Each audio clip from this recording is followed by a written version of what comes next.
Hi friends, mutton biryani டேஸ்ட்டாகவும் ஜூஸியாகவும் எப்படி செய்கிறதுன்னு இந்த வீடியோவில் பார்க்கலாம். 1/2 kg மட்டனில் நான் பிரியாணி செஞ்சுருக்கேன். 2 பேத்துக்கு 1/2 kgயில் செஞ்சுருக்கேன். உங்களுக்கு ஆள் அதிகமாக இருந்தாங்கன்னா அதுக்கேற்ற மாதிரி மட்டனை குவான்டிட்டி அதிகப்படுத்திக்கோங்க. மட்டன் குவான்டிட்டியை விட ரைஸோட குவான்டிட்டி கம்மியாக இருக்கணும். அப்போ தான் பிரியாணி மட்டன் டேஸ்ட் நிறைய இருக்கும். நான் கொடுக்குற வாய்ஸ் ஓவருக்கும் பிக்சருக்கும் சம்மந்தமே இருக்காது. பிரியாணி செய்யணும் அப்படின்னு நினச்சிங்கன்னா வாய்ஸ் ஓவர் கேட்டு பண்ணுங்கள்.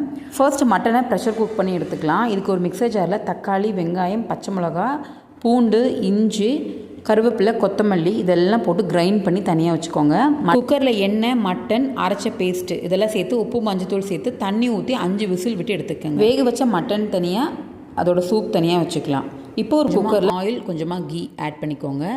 பிரியாணி மசாலா ஆட் பண்ணிக்கலாம். அதாவது பட்டை, கிராம்பு, லவங்கம், ஏலக்காய் இதெல்லாம் சேர்த்து நல்லா வணக்கிட்டு இது கூடவே 4 பெரிய வெங்காயம் ஸ்லைஸ் பண்ணது சேர்த்துக்கலாம். பெரிய வெங்காயத்தோட கலர் மாறினதுக்கு அப்புறமா 4 தக்காளி சேர்த்து நல்லா வணக்கிக்கோங்க. கூடவே 2 ஸ்பூன் இஞ்சி பூண்டு பேஸ்ட்டு இதை ஆட் பண்ணி நல்லா சுருளை வணக்குங்க. எவ்வளோக்கு எவ்வளோ அது நல்லா வணங்குதோ அந்தளவுக்கு ஜூஸியாக இருக்கும் பிரியாணி.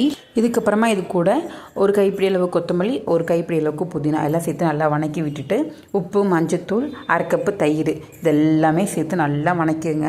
இதெல்லாம் நல்லா வணங்கி எண்ணெய் பிரிஞ்சு வந்ததுக்கப்புறமா ஆல்ரெடி நம்ம குக் பண்ணி வச்சுருக்கோம் இல்லையா மட்டன், அந்த மட்டனையும் இது கூடவே சேர்த்துக்கலாம். இதெல்லாம் சேர்த்து ஒன்றா நல்லா கிளறி வேக விட்டதுக்கப்புறமா நம்ம தனியாக எடுத்து வச்சுருக்கோம்ல சூப். இப்போ 1 டம்ளர் அரிசி போட்டோம்னா 2 டம்ளர் தண்ணி சேர்க்கணும். அதுக்கு ஏற்ற மாதிரி 1 டம்ளர் அரிசிக்கு என்கிட்ட சூப் 2 டம்ளர் இருந்தது. ஸோ அதையும் நான் ஆட் பண்ணிக்கிட்டேன். எக்ஸ்ட்ரா 2 டம்ளர் வாட்டர் வேணும், அதையும் நான் ஆட் பண்ணி இது 1/2 லெமன் ஜூஸ் ஆட் பண்ணிக்கிறேன். ஜூஸ் ஆட் பண்ணி நல்லா கொதிச்சதுக்கப்புறமா 1 ஹவர் ஊற வச்சுருக்கிற அரிசியை அதில் சேர்த்துக்கலாம். அரிசி சேர்த்து நல்லா கிளறி விட்டு ஒரு 5 மினிட்ஸ் அது நல்லா வேகட்டும்.